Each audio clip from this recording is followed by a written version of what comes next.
NewsNation's Libbey is at the White House, where the president will meet with his national security team here in just a matter of hours.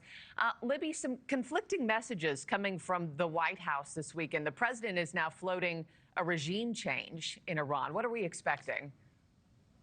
Yeah, Markie, he is. This was this shift in messaging from the White House that we saw play out yesterday.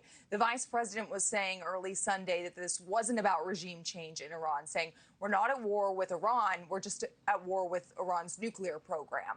Now President Trump writing on social media, it's not politically correct to use the term regime change, but if the current Iranian regime is unable to make Iran great again, why wouldn't there be a regime change? So he's floating that idea there after the vice president said it wasn't about that.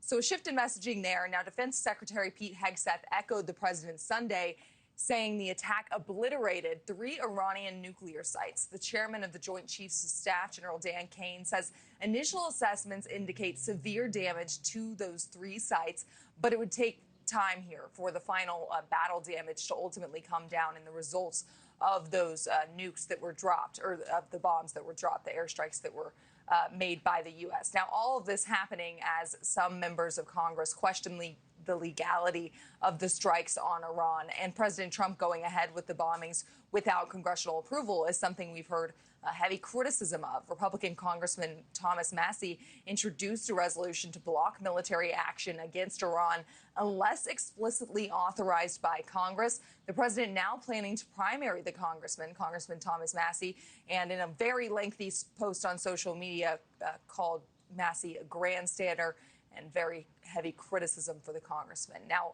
Congresswoman Alexandria Ocasio-Cortez also calling for the president's impeachment, writing that the decision to bomb Iran was, quote, a grave violation of the Constitution.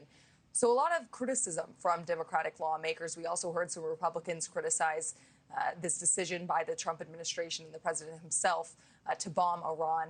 We'll likely hear more of that criticism this morning, Markie. And President Trump, he's back in the West Wing today, where he's going to convene a meeting with his national security team. This is the first time they've met since these strikes took place on Saturday afternoon.